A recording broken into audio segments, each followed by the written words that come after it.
Mala medit mala naria mala medit ke jan tiang me ni moro no Rebecca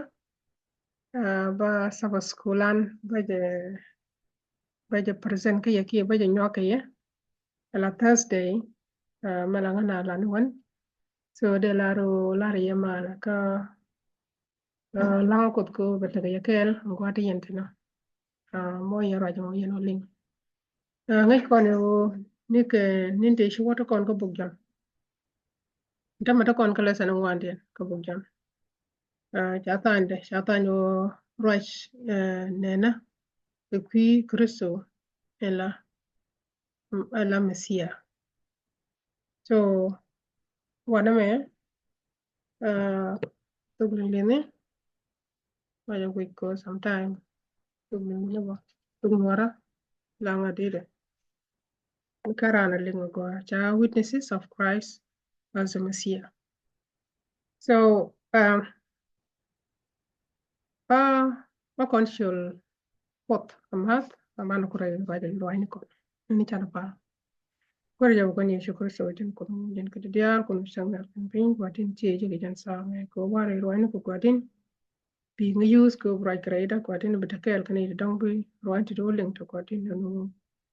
bi ka mat ki yedo no bu ko radian bu ko dor kan la radian watin ko loini yega ka loini ta ka pe je diar shudu kat ko yam gwa men go hane chana wore ni dan so ala chengan didian roje ke kwi Nicodemus so Nicodemus chikona ngajre Bible ala bukona jak muguri bi kon bi jak ka John shoko jak bas ka kala waka jandara wudake Nicodemus aramkel mi ya example cha la tay Bible so question wala me ko ndil ke jaki me ko kon la da wala question la ko ne aron wane ne me kien tian ne me bag de gwa shira ka gwa ka kwi gwa de shira no gwi ke yon tong ba tiang ke dong ba ru no ke ba shang dar so question ko kon right ke je tamam gwa me atiek no chan ti kon Christian en wona ne amu da ran la do wona ne bo shang ne ti ne da dien o sharan nyok dap lo no akona la born again ngula do born again so ajaro ke jen chapter ban kwen tamama mukul roke Nicodemus chikono ngajo Nicodemus e wun mutaka tungwan ki wun mrengyang ka Nicodemus e wun mukwa lot e Israel ran Israel lot ka jen me che to ka je ban ki Jesus ka war kana ban ga shang dar je ban ka war ko dong dwala ke mi kuje mi goro ban lat and then che Jesus je ko Kuoth che je ko raba ala ngich che jona ngaje en wona ne tigledi to boko ko ko nti dial ton tileto ashira mu chite ko kel che kadala ala wo pone ne dim che Jesus che acknowledge en wona ne che ngich en wo Jesus be ko la de me che lan mo boko je lan mo boko ti Jesus sharai shanen sharai ne dim shanen che ne dim shamam che jo mu kani nyoko dap shiba me wo shan kwaro ko ne dim che ga Chakwane na kanta matide me. De nga nyoga dabu didi. How can they logie mar? Ka de nga lo nyoga dab. Ye jo mi chibu mi cha yo nyoga dab ke ye. Chibu mo shan kwara ko. Wi ni gdi mus ya gai. Ko no mi shar ko no ka sharan. Ka shar win mon. Ramu cha dab chi di tide logie man ko ran la dab ka la matot. Ajen bukul rong ji man. Jira mi chi di ba nyoga chong pin ba yela di mo. Impossible. But Jesus the jogo ne ba yi dab ka dab yeka tigi jo gaji inte me jo jo mu pude jo wala ja woda ling ka don ko je fie lakin ku go betine jo mu ko gaji kine nyin penya kinyin ne ko gala lad be ko ngaji dide a jisa la shene penya la kala de ko bu kon ko understand jo nda kan Nicodemus jo en wonene mi shaaji mu nyogo dab ci bo sho ko ante ma bona gen lo do no anda blo de Jesus lat te lat Nicodemus te gaj ko gwe jo jen cha wudi dit jen ram teacher bo ram te ke ti yang yang ka ram lot ke but Jesus jo kel ngod ke je one thing is missing kel ngod ke je makana lat anda baro ran ti kon juko eno te ke kel ngod jor ketik dan kia ka kan te ka dan lot numo baran ba nyogo da ngai kono born again kono la dengan born again ki jin born again lot numo born again ran mu cha nyogo da ki ran mu shiro rit lot numo ka seno bara ti ki je ka different la ngai ji ko jira mu shiro rit a jira mu shiro rit ana la ja ngai ko ngai ro do me ke ro rit ke bro ngai tama mu shiro rit do bata ga shi nga character bata change rai character ku bata change rai shardu bata ga change rai manuku bata ga change all over paido Jesus me juga ni di mi cha ju nyogo dap ci ba mu chuk chan kwara ko la kon ho ba hudan ba la ga wala ga piu ko kon ko ngota kon ga shiana no won roje la roj kon won mo ngotin shere kon mo ngotin jigam ni kon bu ngotin mi da cham kon mo ngotin tel mera da change gero shela ro ne cha gude cha la ga wala but ki Jesus la ro ram cha gude la ye ci ba ngoda la jen broda ger our eyes ki wan kon ki sher kon big fix ki Jesus ci kon ngoda la rodan ci ma la ga je la wa ba ji tawat ba ji koin ke Jesus ke ba ji je ke Jesus ke no do wa yu koin ke Jesus ke amu ci to go ci shen ku dial shen ren ci do wa ju je ci bana mi ji dit bara cha wote ga lak daro te ga lak kan lak ren lak ji ga piu ka te ga lak dum yaka te me Jesus me cha lak ne John ye ko te ben ci ba nyure kon dial we need to experience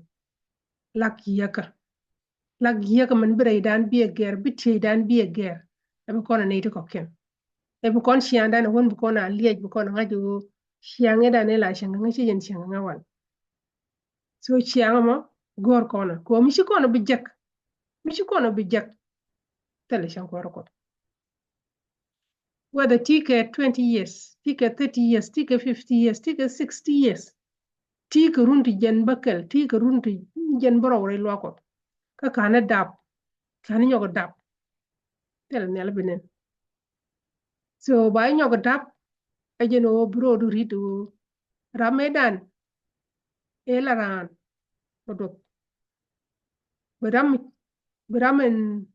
raman pai jej kia raman pai lak jen bana media kan ka example nin chianga jinde yanga jidi o shaji nyogoda simple example mi jira mala gang no do gag be pal mi jira mala ta jongjong shibta jongjong tila kai ka kon chaka culture thing ta kon tila kai ka kon o baran ba shiru mandon riga iya but mi jira mu sha dab ta nyogoda bigak bran be palaka tin kai le ka mi jira bran be palaka batatin ene te shina te jo rande palaka kidi ya wona ka jendro no ka jen boro gudo boro time boro ba nyong no ko boro lo do palaka tele je pak lo do jin mi jira ma cha nyoko da whether gwer ga ni ji whether chang ni ji jek ki lat ki ni ji di she brit ke ga cha wo shi mi jek che bu ko mi ja mi she ji daga long be na nga pal ko cross Jesus me cha wo cross tege cross tege ko bana road shi Jesus road bana rure shi yana ci kono brut ke ga ci kono brut ki shot ci kono brut ki shoot bana ji root ke dier alo ba kon cheng jek ba kon dil cheng jek ba kon cholo buach ba kon ngul ko rei ba kon cheng jek ko raan mo yi jetel mi blat la ja chenge je bat ko kon juko shi kon la re juko bana ko ti ko bu kon mo ke rot ko mu oben krana bla widan tel mi par ga ja bo kon mo ke taj bo wo biake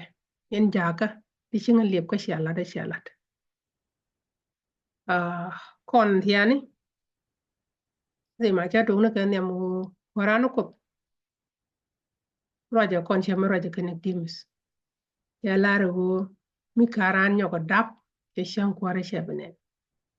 ti rodo ke ne dang rawti nene reido ti ra medan ne ni jodo ki she clear mi she clear do check rodo meter ram shinen jodo mi ci ban pin abi lare ngan medan shara ke ram mi tana ka tana do ngodo kanen daw shen te jikte kon gak shian kal shara poj liak dialo tane mo do jeli ka kel kanen daw kami kanene dap ci bo shan kwaro ko shan wi pal ni chiang pal ka sabas pal ga wargan shan de fasting ka praying ka wi lo ko to bi wal wali ka wi pal kana ta ramle de mi je but go the reality ano bi ngajo shaji dap again ka bi ngaji di wo ajin bon again bi ngajo ramadan ala jin ya do jok ram ji didme she bare shiamado. It's not just a mere different. It be just different method, but by different me chene ke boy kena mut. Alo gujie puju rama taka ngamen tema che jen ngan an medan chara kara mene. Atal rama dong bu kolok ajen ye kot korade ajen bu kolok. Ye kot ajen bu kolok. Mana pal ke shangdar ke war mana rwayo kot bana ke kwen bana ngajo gonene bu kot bu kolok. So ba right nek di muzo ba shop. Me shi right me je to. Kene Jesus cha balat cha ben mention ka cha lodo en dim se roi ko tele pero rido cha born again so ko John tio ko wal bongan ka bad jen jok do bakal no jen jok do bongan cha chun dims cha balar ko ame ala wo chewa shune ga dims ban bo cha woni bi dims cha ban bo rameshi kon ban ka yeshu ka war no nga ne wal kunya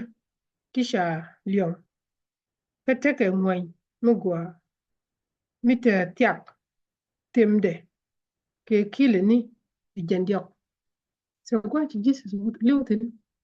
me ma ka Jesus ka wal nagdimus ba shawa ta wal ta kana min yo no Jesus ta ro Jesus ta nagdimus ta ro Jesus ta beling keling ngo ro do rit na nyo da ba ken cha bon den bo komnel bata kon kel ba pal ko kon dial kon bon again ki ba kon nyoko dap ki me cha nek di mi jogo mi cha ji bi nyoko dap lo do shibo shon kwaro ko an ko kon kam wanda tan ko kon ma ka pala tot bare jogo kan ni shukr so la ri sa la gwadin ver wanda pa la tin tama en wo mi te mi cha martin mi la dumda gwadin woje ti ju gwadin ko gad ko du ko woling to gwadin la na ko lojien ki yedu mo gwa gwadin tel mi te nga tel ngariet tel ng intelligence pati dial bogo kiji titi ke rwani ku shi ka rwani ka tel gwa de gijin kwa na kare bom ko kam na ka ne ko tel gad ko tishi mek karwa ja ko rodo bo wadin an wo mite mi ka te nga mi ka na ger wadin ja gara ko shi na goro barwi amani gan mare to bi rojo wolingti ke nya mare wadin no loka ko brado jai karo ade broda examine ka be ngaji rameda ne ta poinda ki ramela ngan cha banjok ente che ban karamen bikan tam cha nyok dab ka dab rode tam gu no ro nyoko wadin lang ni ko waran shangdar ko tini ko jang ni jam ne ti ga jigo bane jar ga jake lar jita loj ko ci lang de sheling ko tiang ne kel bud ka ne kel ko ni ne kel ti jiti dia shodu gat ko yongor amen